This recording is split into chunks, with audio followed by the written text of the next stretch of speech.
சீ, கருவாடு நாத்தம். என்னது கருவாடு நாத்தமா? கருவாடு மனம் எங்க சொல்லு பார்ப்போம். கருவாடு மனம். கருவாடு மனம். அதேதான். இன்னைக்கு நான் என் பாட்டி ஸ்டைலில் உனக்கு வந்து கருவாடு சமைச்சு தர போறேன். நீ சாப்பிட போறாத. வாங்க, உங்களுக்கும் நான் அந்த ரெசிபியை சொல்றேன். இந்த மாதிரி கருவாடு எடுத்து ஒரு மிதமான தீயில நல்லா சுட்டெடுத்து வச்சுக்கோங்க. சுட்டெடுத்த கருவாடை நல்லா கிளீன் பண்ணி இந்த மாதிரி வச்சுக்கோங்க. இது சின்ன கருவாடுங்கிறங்காட்டிக்கு மீன் முள்ளோட சேர்த்து நான் போடுறேன். பெரிய கருவாடா இருந்தா முள்ள தூக்கி போட்டுருங்க. இப்போ 2 காஞ்ச மிளகா எடுத்துட்டு இந்த மாதிரி அதை வணக்கி வச்சுக்கோங்க.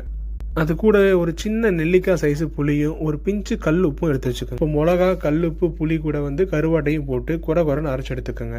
இப்போ ஒரு பேனில் ஒரு 2-3 ஸ்பூன் எண்ணெய் ஊற்றி அது கூட கருவேப்பிலையும் கடுகும் போட்டு தாளிச்சு எடுத்துக்கோங்க. அது கூடவே இந்த கருவாட்டையும் போட்டு நல்லா வணக்கிடுங்க. 1 நிமிஷம் வணக்கினாலே போதுமானது. அவ்வளோதான், கருவாடு பொடி ரெடி ஆயிடுச்சு. இப்போ இந்த கருவாடு பொடியை கஞ்சி கூடையும் களி கூடையும் சாப்பிட்டுக்கிட்டா வேற லெவல் டேஸ்ட் இருக்கும். நீங்கள் ஊறுகாய் மாதிரி இதை சைடிஷாகவும் கூட யூஸ் பண்ணிக்கலாம்.